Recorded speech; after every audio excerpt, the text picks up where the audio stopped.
Less than 2 weeks remain until the spring game. What questions does the Utah football team still need to answer before that? We're talking about that and more on today's Locked On Utes. You are Locked On Utes, your daily podcast on the Utah Utes. Part of the Locked On Podcast Network. Your team every day.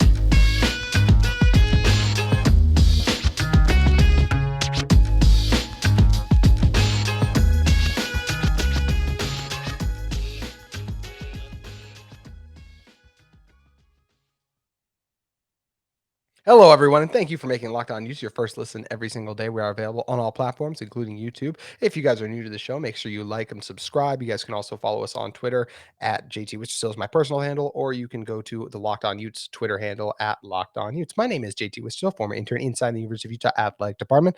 And on today's show, we're talking about the biggest questions the Utah football team still needs to answer, and also discuss some of the things that the answers that kind of have been given to us so far in the positions we feel pretty good about right now. And in order to help us break all of that down, it's friend of the show and UteZone contributor Dante Guardi. And Dante, talking about the quarterbacks first, as I still feel like that's the biggest question. And I think, look, it's been the biggest question for pretty much all of spring ball.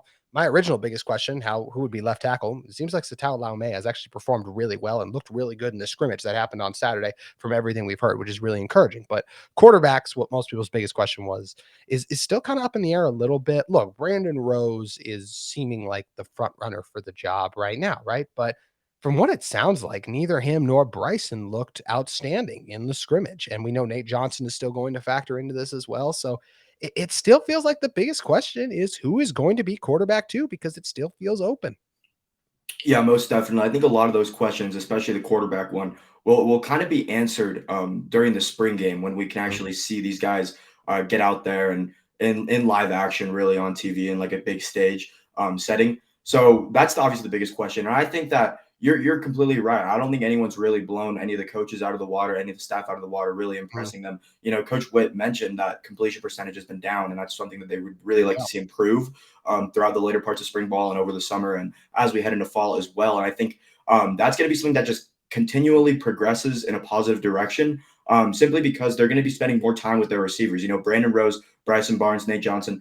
Obviously, Nate Johnson and Bryson Barnes got some go during the regular season last year, and obviously Bryson finished out the Rose Bowl game as well. So, I mean, we know what they're going to offer, but still, like, the rapport isn't exactly there with the guys that are on the roster because they haven't had a significant amount of playing time in my book, honestly. So I think over the course of time, we'll see their completion percentages and their accuracy just get better as they develop a better rapport with the receivers on the roster. A lot of the newcomers, a lot of the guys that are in a similar position as these quarterbacks who have seen some playing time, but not a significant amount. So as they're getting adjusted to more playing time, they're only going to be getting better and better and better. And obviously learning the playbook and just getting more in sync with the offense. The progression is going to be there. So I'm not super worried, but obviously you would like to hear that their accuracy is great. Obviously that's not the case. But like I said, I think as they develop a better rapport and just have more time with the receivers on the roster, they will improve in terms of accuracy.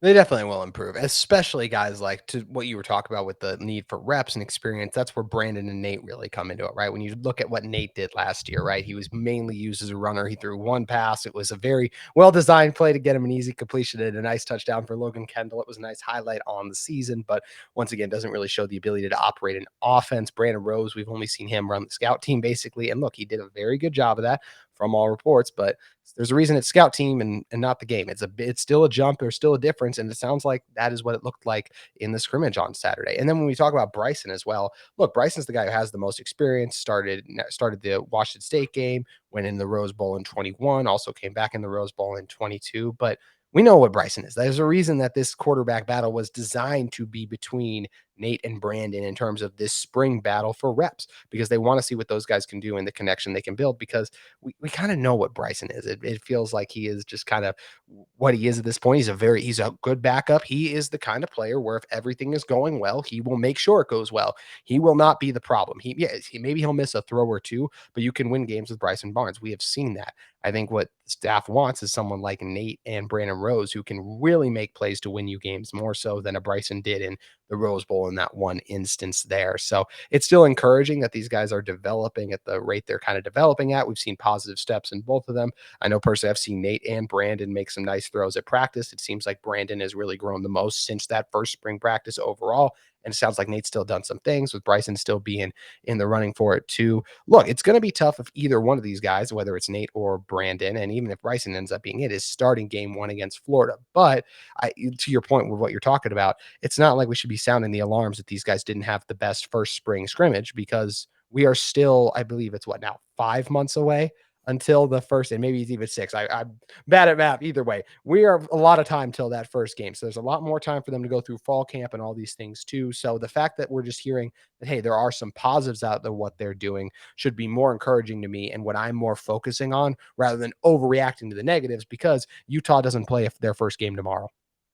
Yeah, most definitely. We're getting really close to that midway point of the offseason. You know, the NFL draft is kind of where the flip kind of switches, and you're really locked into football season with all the new news coming out and stuff like that. So obviously, we're getting closer day by day. It's still a long way away, but we're inching closer to the fact. And like you said, I mean, nobody knows who Utah is going to have behind center for that Florida game. So I mean, in the meantime, it just comes down to who improves the most. And like you said, we've seen Brandon Rose probably improve the most since that first spring ball practice, but there is so much time left. And I mean, there's still the chance that Cameron Rising is good to go in week one. You know, we can't completely rule that out yet. Obviously, the ACL tear is a big injury. That's really unfortunate. And if he were to sit out that first couple of games, I don't think any Utah fans would be holding any ill will against Cameron Rising. It's a very tough injury to come back from. And obviously it takes a lot of work and a lot of mental toughness to come back and play well after suffering an injury of that sort. But for Florida, I mean, they have some deficiencies too. You know, we're acting like they just brought in Graham Mertz as their transfer QB. He's probably going to be their starter for the Utah game.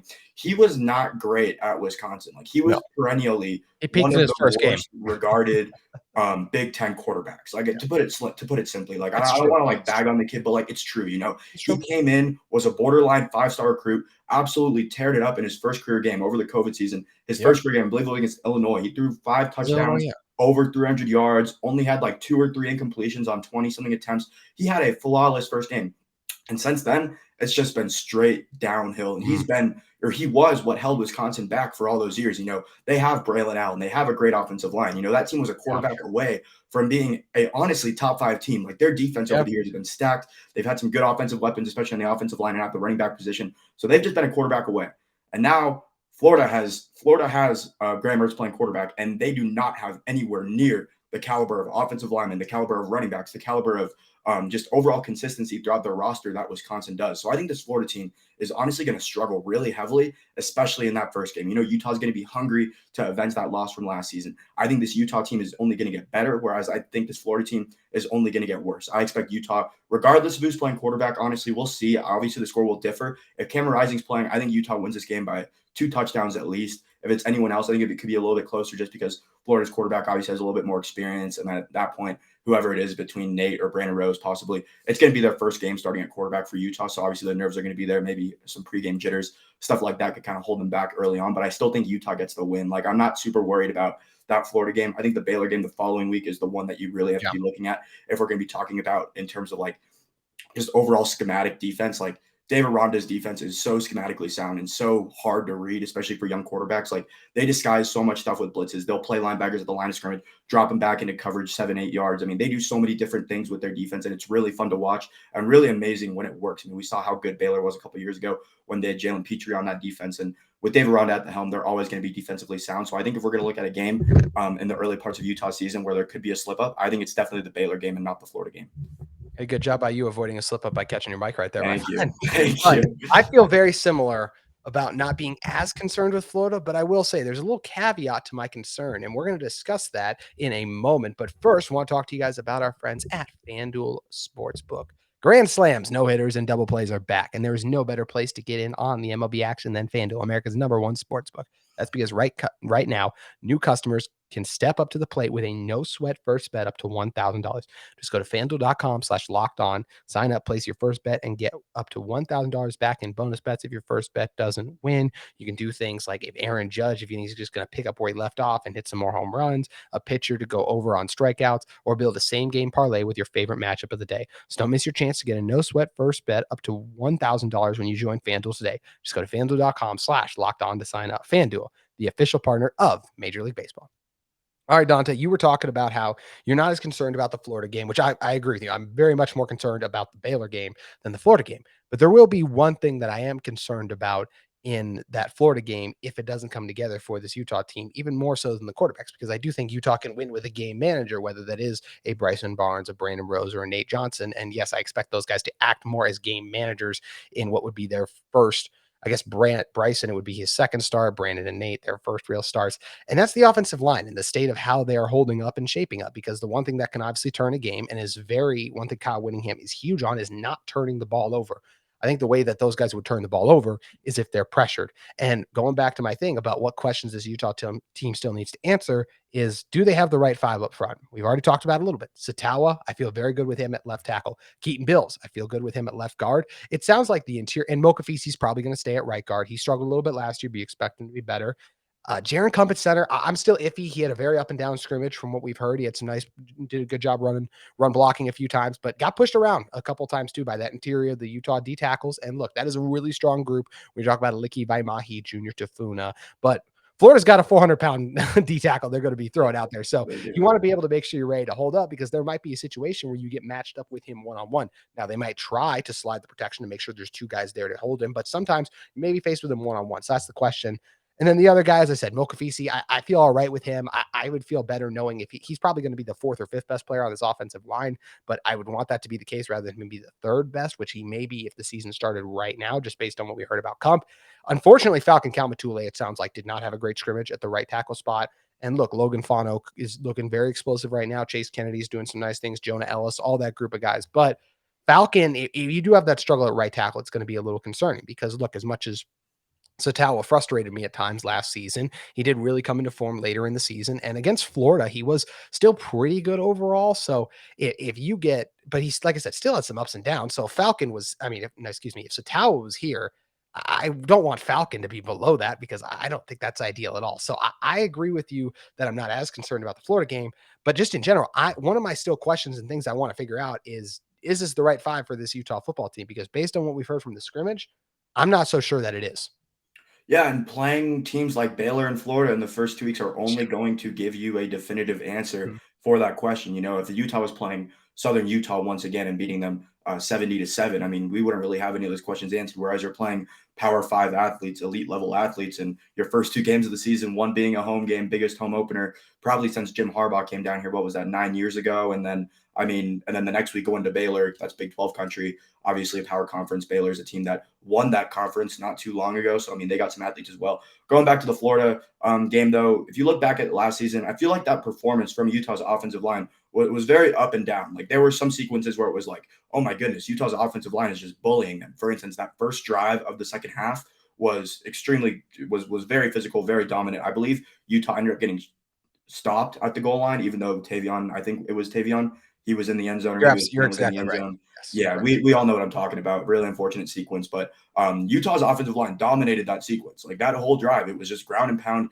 Utah football, and they looked really good. There were other sequences that were similar, but then there were some when it was really Well, Cameron Rising just to your bailing. point, there's a reason it was 4th and 1. Like, there were other sequences they got stopped on the goal line before that, and it was still close enough No, where I mean, like it in the didn't open put them in field, like separation. Utah, I Yeah, mean, I'm pretty sure Utah was averaging somewhere near 6 yards per carry in that game. And then right. obviously you take into account Cameron Rising, his capability too. And sure, there were times when there were busts up front and it came down to just Cameron Rising escaping and making plays with his legs as he does so well. I think that's one of his best traits. So, Yes. I mean, and when you look at Florida's team for next season, I think that they're going to regress a little bit on the defensive line. I mean, obviously the star is Desmond Watson, the guy who's 420 pounds, just an absolute monster. And you look at his stats, he's one of the most efficient players in the nation. You look at like Yeah. stop rate, average depth per tackle. When he's on the field, he's really productive.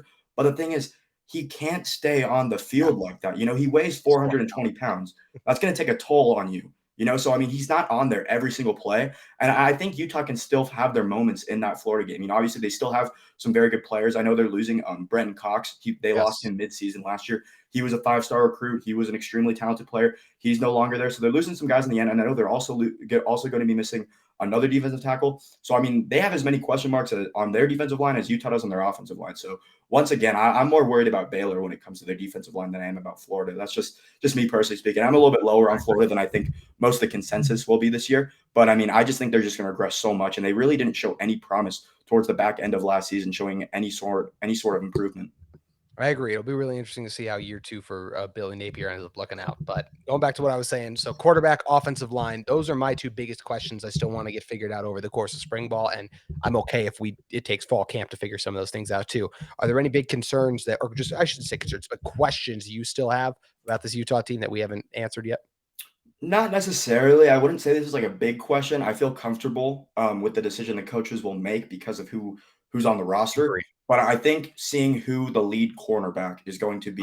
is going to be just really interesting because if it's Amaya Vaughn, we're going to say, oh well, this is the guy who led Utah in pass breakups last season, was really solid on the outside and one on one, pretty much doing everything the coaches asked of him. He's obviously just doing everything they're asking of him again, and he's earned his spot. Or if it's Miles Battle, we say, wow, this is an SEC transfer who just came in and just dominated throughout camp, and he's completely earned his spot as well. So I think that regardless of who it's going to be, we're going to have a positive outlook on it. But I think it's just going to be interesting to see who it is because obviously, in terms of the rotation, like I said, I just mentioned Miles Battle and I mentioned Zemiah Vaughn. You still have JT Broughton there, and then you still have Sione Vaki who played a lot of slot corner last year, looked really good, but obviously he came into Utah as a recruited safety. So you never really know what's going to happen there because I feel like with his role last year, he was kind of just thrusted into that. I feel like that wasn't really the main plan for Sione Vaki's development at Utah, So I think it'll just be interesting to see where different guys are being put in the secondary. And I think regardless of what it is, we're going to have a positive outlook on it because a lot of those players were really good last year.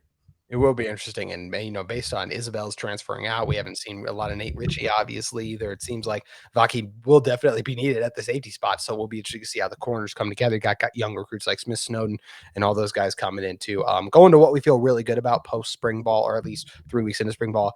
I feel really good about the front seven. The way Justin Medlock has looked, I think, has been extremely encouraging. I've been high on Lander Barton, taking a huge leap in his second year for a while. We know what Karene Reed is as a really reliable linebacker for this Utah team, and hearing what we've heard from the defensive line, I expect them to take a nice step in the right direction too. And more importantly, or better than they did last year, I just expect them to create a lot more pressure versus Anthony Richardson, how much time he had to throw in some of those games. We know Caleb Williams, how much time he had to throw too. So those are the things I'm feeling pretty good about right now. And I'll also say this, I feel decent about the skill positions for Utah too. The running back room, I feel like that's in a really good place. The receivers on the outside, I feel like you got a really good 1-2. I like what Money Parks. And of course, Devon Valey has looked incredible for Utah this spring. And then you get other guys waiting, kind of like the Mikey Matthews and the Makai Copes as well. That could be kind of fun wild cards. And we know what Thomas Yasmin is going to provide too, backing up Brant Keithy and even Mickey Sukataraga. I feel like he's going to be a good Logan Kendall replacement. So I really feel good about the front seven and then the skill positions for this Utah team too, Dante. Yeah, the skill positions I think are probably the most safe aspect of Which this is roster, crazy, right? in my That we're opinion. talking about It's that. ridiculous. I mean, thinking about it, it's like when you think of Utah, you're thinking about defensive Mhm. line, offensive line, Yeah. just like absolute domination on the line of scrimmage. But now it's like Brant Keithy, Devon Vele, Jaquin Jackson, Jalen Glover. I think is going to have a pretty solid sophomore season, pretty Yes. solid second season. And obviously, you got the quarterback coming back too. Obviously, with the injury right now, a little bit of uncertainty there. But still, I mean, when this team is fully healthy, it's going to be really tough to stop them. But I'm gonna have to agree with you on the front seven. I think last season we got a little bit robbed of seeing their full potential just because of injuries. Obviously, you got your two defensive ends or your two main defensive ends who are playing the most at the beginning of the season, Jonah Ellis and Van Fillinger. They both suffered some pretty brutal injuries over the course of the season. Obviously, Vans held him out for the remainder of the season when he was leading the team in sacks at that point of the year. And then Jonah Ellis was in the middle of hitting his stride, and then all of a sudden kind of gets derailed with a little bit of an injury. He comes back at the end, but just obviously still nagging, not the same player that he was throughout that 4-week span where he was just on an absolute tear. So like I said, we got a little bit robbed. I don't think we were able to see this front seven blossom into what they could really be. Whereas this year, I think we're going to see a lot more consistency with them. I think we're going to see them just dominate from start to finish, really, as long as they can stay healthy. The defensive tackles, I'm not worried about whatsoever. Junior Tafuna and Samote Pepa, probably the best defensive tackle duo in the Pac-12. Defensive ends, not really worried Yes. about that either. I'm expecting a big season out of Jonah Ellis. I expected a big year out of him last year. We saw what he can do. We know the talent's there. Just up to him to put it together and stay healthy, which I think he can. And Van Fillinger, we all know about him. He's been on Utah for a few seasons now, been pretty solid. So I'm expecting him to come back and dominate after that unfortunate injury. And then the linebackers, just so deep. You mentioned Justin Medlock, but then you also got Karene Reed, Leonard Barton and Giovanni Daimuni when he comes in. I mean, this front seven is just so deep. It's going to be really fun to watch. They're going to be causing pressure. They're going to be good in coverage. They're going to be good at just stopping the run as well. There's not going to be a weakness on this defense, I really don't think. And it's going to be a lot of fun to watch because last year you saw Utah kind of have lapses on defense just because of how inexperienced they were going up against some really good quarterbacks. Caleb Williams, DTR, a guy who's been at UCLA since 2018. So I mean, players who have seen things in this conference and know how to win, simply put. And Utah just wasn't ready for that with them being a lot of sophomores and freshmen last year. Now they're only going to get better. And obviously you got some of these quarterbacks like DTR who aren't there anymore. But obviously you got some really good ones who are still there, like Caleb Williams and Michael Penix Jr. So I think this defense is going to improve a lot, especially the front seven. It's going to be a lot of fun to watch. It is going to be a lot of fun to watch. And to your point, I feel good about the secondary too. I feel really good about the starters in the secondary. And I think I'll feel pretty good about the depth this team's going to have at corner. Safety depth is a little questionable right now, just if something were to happen. Look, I feel good about the top three. I still think Nate Ritchie's going to be fine come fall. So I feel good about him overall too. So it is going to be interesting to see. And look, obviously quarterback's a big question. Cam Rising's healthy, not as much of a question. And if they do get, I still feel like for the offensive line, we're going to end up seeing Johnny Maia at the center spot. And then I'd be interested to see if Falcon can't get to that point where we all hope he can be, maybe they do throw Jaron Kump over at right tackle. I mean, this is a guy who was Utah's left tackle during the start of the 2021 season. So it's a guy who's with starting experience on the outside. We know he knows all five positions too. So I'm very interested to see how they handle things. But I think one of the great points you made during this is in this coaching staff, we trust. And I feel very good about the decisions they're going to make. So it's going to be fun to see what we learn from this Utah football team in what will be the fourth spring practice media viewing now. It's crazy how the time is flying. We're already at the fourth one, but we'll be back with you guys tomorrow reacting to that news. Before we get out of here, though, we got to talk about Utah baseball. It's something we haven't done on this channel, really, and that's because Utah baseball, as they might be putting into plans by the time you guys are listening to this, to get a baseball stadium. So from our friend Josh Furlong of KSL Sports, he tweeted out, tomorrow, the University of Utah Board of Trustees will discuss whether it will build a baseball stadium. It's expected to cost about $35 million. Here's some proposed looks at the new stadium. So if you guys want to look at that, you just got to head over to Josh Furlong's Twitter and look at it. And it would go up where the current practice field is. So that would be right over on Guardsman's Way parking lot. Basically, they would do some restructuring and everything there. Things that it would include, it would be there for regular and postseason play. It would include 1,200 spectator seats, team facilities like lockers, showers, a lounge, nutrition, training, medical, etc., spectator support, tickets, restrooms, concessions, a press media space with indoor batting and pitching cages, playing on the fields, support, dugouts, and it would also address community concerns around safety, noise, and field lighting, because that area is home to a couple homes and all of those things in that regard. So basically just general reactions to this. I think this is great. Look, Smith's Ballpark has one of the best views in baseball.